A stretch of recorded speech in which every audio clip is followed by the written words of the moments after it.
You've been staring at that number for weeks now, maybe months. The red, the minus sign, the percentage that keeps crawling lower, like it's trying to escape the screen. And every single day, you tell yourself the same thing. I'll sell when it comes back up. But deep down, somewhere you don't like to visit, you already know. It's not coming back. Not the way you need it to. And yet, you hold. You wait. You hope. Not because the logic tells you to, but because letting go feels like admitting something you're not ready to admit. That you were wrong. That the time, the money, the belief, all of it meant nothing. And so you stay, frozen, bleeding slowly, convinced that leaving now would make the loss real. But here's the uncomfortable truth nobody tells you. The loss is already real. You're just choosing not to feel it yet.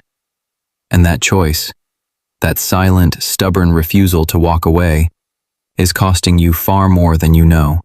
This isn't a video about stocks. It's not about crypto or business or markets. It's about something far more dangerous. It's about the invisible trap inside your own mind. The one that makes perfectly intelligent people hold on to things that are destroying them and call it loyalty, call it patience, call it strategy, when really, it has another name. Welcome to the sunk cost fallacy. And there's a very real chance it has been running your financial life without your permission. Let's talk about what it actually is. Not the textbook definition, the real version. The one you feel in your chest at 2 a.m. when you're checking your portfolio for the 4th time, hoping something changed since an hour ago. A sunk cost is any investment of money, time, energy, or emotion that you cannot recover. It's gone. Past tense. Done. The rational thing, the thing every economist, every trader, every therapist would tell you, is that sunk costs should have zero influence over your future decisions. Zero. What matters is not what you've already spent. What matters is, what is the best decision from this moment forward? That's the logic. Clean, simple, obvious, and almost impossible for humans to follow. Because we are not logic machines. We are emotional creatures with egos, with identities, with a desperate need to believe that our past choices were not mistakes. And the sunk cost fallacy lives exactly in that space, in the gap between what we know and what we're willing to feel. But here's where it gets darker. Most people think the sunk cost fallacy is just about money. It isn't. It's about identity. Every investment you make, every trade, every business, every project becomes part of how you see yourself. When you bought that stock, you weren't just buying shares. You were making a statement. I'm smart enough to see what others don't. And when that stock dropped, it didn't just lose value. It threatened the story you tell about yourself. And protecting that story, protecting your self-image, became more important than protecting your actual money. This is why brilliant people do financially irrational things.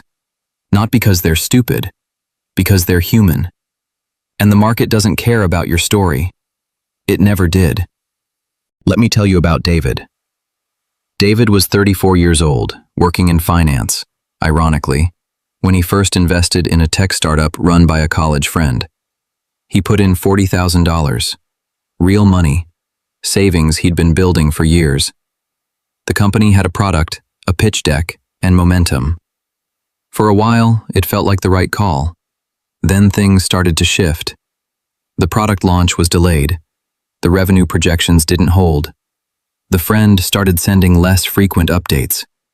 And David noticed. He noticed all of it. But he didn't pull out. Instead, he put in more. Another $15,000. To protect the original investment, he told himself. If I leave now, I lose everything. If I stay and it turns around, I'm back. Logical sounding, right? It isn't. Because here's what David was actually saying. I've already lost $40,000, so I'm going to risk 15 more to avoid emotionally accepting the first loss. The first loss was already gone. The question was never, how do I get it back? The question was, what is the smartest thing to do with the next $15,000? And the honest answer, the terrifying, ego-destroying honest answer, was almost anything else. But David didn't see it that way. And 2 years later, the startup folded. He lost all $55,000, every single cent. And when I asked him, years later, what hurt the most, he didn't say the money. He said, knowing I saw it coming and stayed anyway. That's the sunk cost fallacy at its most brutal. Not that you fell into a bad investment, but that you watched it get worse and kept going, because turning back felt more painful than moving forward into the fire. And David is not an exception. David is everywhere. David is the person holding a stock down 60%, waiting for, at least, break even. David is the entrepreneur who has spent 3 years on a business that isn't working, refusing to pivot because I've come too far to quit now. David is the professional who hates their career, but has spent 10 years building credentials in it, so they stay, because leaving would make the decade feel wasted. Maybe David is you, and that's okay. Because the first step isn't changing the decision. The first step is seeing the trap clearly. Because you cannot escape something you haven't named. Here's the psychological mechanism at work. When we invest in something, with money, with time, with emotional energy, our brain tags that thing as part of us. Neuroscientists call it the endowment effect. We begin to overvalue what we own simply because we own it. The moment you buy a stock, it stops being a company with a price. It becomes your stock. And your things feel worth more than they actually are. And so when the price drops, there are 2 realities in conflict inside your mind. Reality 1, the stock is worth less than you paid. Fact. Measurable. Real. Reality 2, this is mine, I believed in it, I chose it, so it must be worth more. And the brain, desperate to avoid the pain of being wrong, reaches for the most dangerous sentence in personal finance. It'll come back. 3 words. Billions of dollars lost. Entire retirements delayed. Lives restructured around a hope dressed up as a strategy. Here's what makes this even more insidious. The sunk cost fallacy doesn't feel like irrationality. It feels like commitment. It feels like discipline. It feels like not being a quitter. Society has been training you your whole life to persist, to push through, to not give up at the first sign of hardship. Winners never quit, they told you. And so when you hold a losing position, you tell yourself you're being patient. You tell yourself you're playing the long game. You're not panicking like everyone else. You're different. But there is a critical difference, a difference that changes everything, between persistence that serves you and persistence that protects your ego. Real patience says, the fundamentals are still strong. The thesis is intact. I'm waiting for the right conditions. The sunk cost trap says, I can't sell here, not after everything I've been through with this. One is strategy.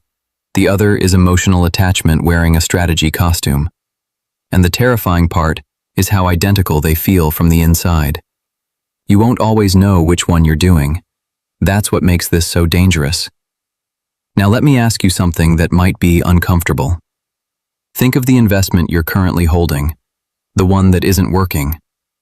Ask yourself honestly, and I mean ruthlessly honestly, if you didn't already own this, if you were brand new, starting fresh today, with no history, no loss, no pride attached, would you buy it?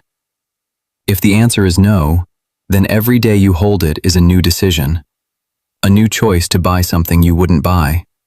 And the only reason you're making that choice is to avoid the pain of admitting the first one didn't work. The loss is already real. You're just paying it in slow motion. But here's where it gets more nuanced. Because the sunk cost fallacy isn't always financial. The same psychological trap runs through every area of human life. There are people right now, good people, smart people, staying in careers they drained themselves building, not because they love the work anymore, but because they can't face the thought of wasting 15 years. 15 years of effort already spent. Gone. The question isn't, did those 15 years mean something? They did. The question is, what is the best decision for the next 15 years? Those are two different questions, and only one of them is answerable. People stay in relationships the same way, not because they're happy, but because they've invested years, memories, plans, and leaving would mean accepting that those things led nowhere. But time spent in the wrong place doesn't become more valuable the longer you stay. A year of the wrong relationship doesn't make it the right relationship. 5 years doesn't either. 10 years doesn't either. Staying longer doesn't redeem the past. It just costs you the future. And the cost of the future, the years unlived, the decisions unmade, the growth abandoned, that cost is invisible until it's too late. The worst financial decisions I've ever heard of weren't made by reckless people. They were made by careful, committed, responsible people who loved something too much to let it go. People who confused loyalty with wisdom, stubbornness with strength, and paid a devastating price. So how do you break free? Because this isn't just about diagnosis. Knowing the trap exists is not the same as escaping it. And the unfortunate reality is that willpower alone won't save you. You cannot logic your way out of an emotional response in real time. You need structures. You need pre-commitments. You need systems that make the rational decision easier than the emotional one. The first and most powerful tool is what professional traders call the pre-mortem. Before you enter any investment, any major financial decision, you write down in specific detail exactly what would have to be true for you to exit. Not when you're already losing, not when you're emotional and desperate. Before, when you're calm, when you're clear-headed, when your ego isn't on the line yet. You write, if this investment drops more than 20% and the underlying reason I bought it no longer holds, I will sell. Simple. Clear. Pre-decided. Because the version of you that bought the investment, the confident, clear-headed, rational version, is better positioned to set exit rules than the version of you holding the bag at 3 a.m., wondering if tomorrow will be different. Give your future self a gift. Make the hard decision now when it's easy. Let past you protect future you. That's what stop losses are for. That's what preset rules are for. Discipline isn't what you feel in the moment of weakness. Discipline is the system you built before the weakness arrived. The second tool is a question you can carry with you everywhere. A single question that cuts through ego, through narrative, through sunk cost thinking like a knife. The question is this: what would I do if I were starting fresh right now? That's it.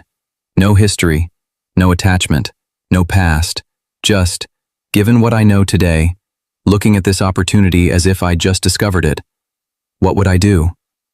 That question is a mirror, and sometimes, often, the answer it shows you is painful. But pain in the mirror is information. Pain in the portfolio is money. Better to feel it as information while you still have choices. The third tool, and this one is underrated, is talking to someone who has no emotional investment in your decision. Not your friend who knew you when you bought the stock. Not your partner who you told, "This is going to be great." Someone who sees the situation fresh. A mentor, a financial advisor, an honest colleague. An outside perspective doesn't have your sunk costs. They can see the landscape without your emotional fog over it. And sometimes, that's all it takes. One conversation with someone who can say, gently but clearly, look at what you're actually holding, not what you wish it were, what it actually is. That's not failure. That's clarity. And clarity, in finance, is worth more than almost anything else. Because most losses don't come from bad information. They come from the unwillingness to process information that hurts. There's one more dimension to this that almost nobody talks about, and it might be the most important one of all. The sunk cost fallacy doesn't just cost you money, it costs you the opportunity to do something better. Every dollar trapped in a failing investment is a dollar not working somewhere else. Every hour poured into a business that isn't working is an hour not spent building something that could. Every month spent in the wrong career is a month not spent discovering the right one. Economists call this opportunity cost, but let's talk about it in human terms. Imagine you're holding a failing stock for 2 years, waiting, hoping. Let's say the stock eventually comes back to exactly where you bought it. No gain, just break even. You tell yourself you survived. You waited it out. You didn't panic. You feel some strange pride. But those 2 years of capital could have been growing somewhere else, could have been compounding quietly in better assets. The real loss isn't always what you see. Sometimes the real loss is what you didn't earn. The invisible return, the unmade decision, the road not taken because you were too busy holding the wrong road open. This is why sunk cost thinking is so much heavier than it looks. It's not just about bad decisions, it's about the cascade of unmade good ones. Every minute you spend managing the emotional weight of a losing position is a minute you're not using to find a better one. Your attention is a resource. Your mental energy is a resource. And the sunk cost trap doesn't just drain your money, it drains your focus, your confidence, your ability to think clearly about anything else. And slowly, quietly, invisibly, it shrinks you. Let's come back to where we started. You were staring at that number, the red, the minus sign, the percentage that wouldn't stop falling, and you told yourself, I'll leave when it comes back. Here's what I want you to hear, really hear. You don't have to wait for it to come back to move forward. You don't have to be right about the past to make a better decision in the present. The money you lost is gone. That is true. That is painful. That is real. But the money you have left? It isn't gone. It's still yours. It still has the power to grow, to move, to work for you in a completely new direction. And that power, that living, breathing, unspent potential, is what the sunk cost fallacy is stealing from you every single day you choose to stay. You were never protecting the investment. You were protecting the story of a version of you that was right. And that version of you doesn't need protecting. It needs releasing. Because the moment you let go, the moment you stop funding yesterday's mistake with tomorrow's potential, everything changes. Not because the loss disappears, but because you stop paying for it twice. Once with the money, and again with the future. The question was never, how do I get back to where I started? The real question, the only question that matters now, is this. Given everything I know today, who do I want to be tomorrow? And what decision would that person make? That's not a financial question. That's a freedom question. And you already know the answer. You just needed permission to act on it. The market didn't trap you. Your need to be right did. And the moment you release that need, truly release it, the trap disappears. Not because the past changes, but because you finally stop living in it.